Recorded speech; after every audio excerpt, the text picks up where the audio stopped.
तो नमस्ते नमस्कार साथियों, मैं श्री भगवान सिंह, डायरेक्टर संस्कार कोचिंग छपरा। आज आपको बहुत ही जबरदस्त चैप्टर पढ़ाने जा रहा हूँ हिंदी का। एकदम आपके एग्जाम में छपेगा ही छपेगा, क्वेश्चन नंबर 6 पर रहेगा। तो उसका नाम है संक्षेपण। आखिर संक्षेपण कैसे बनता है? बहुत बच्चे कह रहे थे सर संक्षेपण नहीं समझ में आता है। आज की क्लास के बाद आप संक्षेपण हर हाल में बना लेंगे।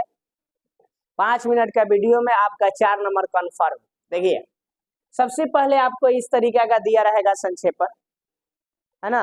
आपको दिया रहता है, पैराग्राफ लिखा हुआ रहता है, कहेगा 2 गो रहेगा और 6 नंबर में रहेगा, कहेगा किन्हीं एक का जवाब देना है। ठीक है, 2 में से कोई एक बना लीजिए। जैसे 2022 से 23 का पूछा गया क्वेश्चन है जो हमने आपके सामने दिया है। देखो, सेम क्वेश्चन यही पूछा था आपके एग्जाम में।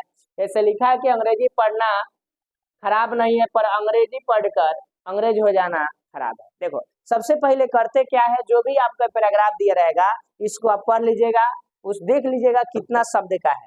शब्द देखने के बाद 3 से भाग दीजिएगा, उसी के आसपास लिखाएगा। जैसे मान लीजिए हमने पढ़ा है तो ये टोटल शब्द इसका 56 आया है। 56 आया है, मान लो 56 है तो 50 और 60 के बीच में है। 3 से भाग देंगे तो हमारा कितना आएगा? 15 या 20 के आसपास में आएगा। 15 3 45, 20 3 60, इसी के बीच में शब्द होना चाहिए। देखिए, संक्षेपित किए हैं तब 20 गो शब्द है। इसका एक शीर्षक चुनना पड़ता है। जब पूरे पढ़ेंगे तो हमें पता चल जाएगा कि इसका शीर्षक क्या है। शीर्षक का मतलब इसका ये जो टॉपिक दिया है किस चीज पर आधारित है, यानी क्या कह रहा है, समझ ना। तो जैसे यहाँ पर हम देखें, जो जो इम्पोर्टेंट बात हमें लग रहा है उसको हमने हाईलाइट करेंगे। जैसे अंग्रेजी पढ़ना खराब नहीं है, ठीक है, खराब हो गया, पर अंग्रेजी पढ़कर अंग्रेज हो जाना खराब है। अंग्रेज हो जाना मतलब अपने सभ्यता संस्कृति को भूलना, अपनी मातृभाषा को भूलना।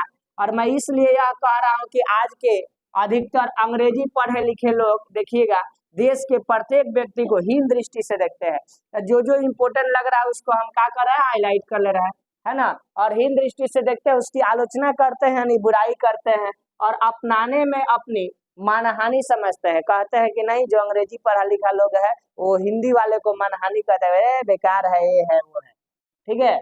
और इसके बाद पर्व को ही ले लीजिए। जो अंग्रेजी पढ़े लिखे लोग है ना, पर्व की बात करेंगे तो पर्व को ले लीजिए तो लोग कहते हैं कि स्त्रियों का क्या है, ढोंग है, और पंडित का क्या है, पोंगा है। तो इसमें ढोंग और पोंगा शब्द आ गया।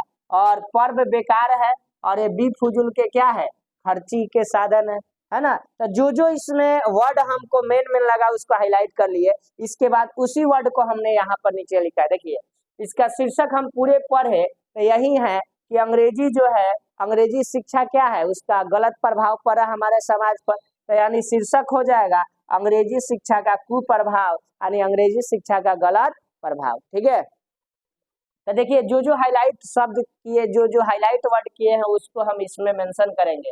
यानी अंग्रेजी पढ़ना बेकार नहीं, पर अपनी मातृभाषा यानी अपनी मातृभाषा को भूल जाना क्या है, देखो है बेकार है। अगर इस शब्द को हम एक ही में सबको जोड़ देंगे ताकि वर्ड कम लगे। देखो, मातृभाषा को भूलना, कमा दे देंगे, दूसरों को हीन दृष्टि से देखना, यही ना था बाबू। जो अंग्रेजी पढ़े लिखे लोग हैं दूसरों को हीन दृष्टि से देखते हैं और आलोचना उसकी करते हैं, बुराई करते हैं, आलोचना भी आ गया। पर्व को ले लीजिए, तब पर्व को, जो पर्व त्योहार है उस पर्व को स्त्रियों का ढोंग बताए थे और पंडितों का पोंगा, तो दे दिए स्त्रियों का ढोंग पर पंडितों का पोंगा। और भी फिजूल खर्ची बताए थे कि फिजूल खर्ची है ना, फिजूल खर्ची के साधन कहना, ये सब का सब क्या है, बेकार है।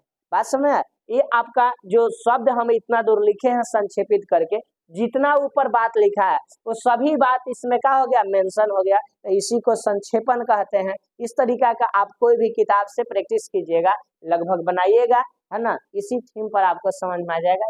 अगर आप चैनल पर नए हैं तो थोड़ा सा शेयर और सब्सक्राइब कीजिए, ठीक है।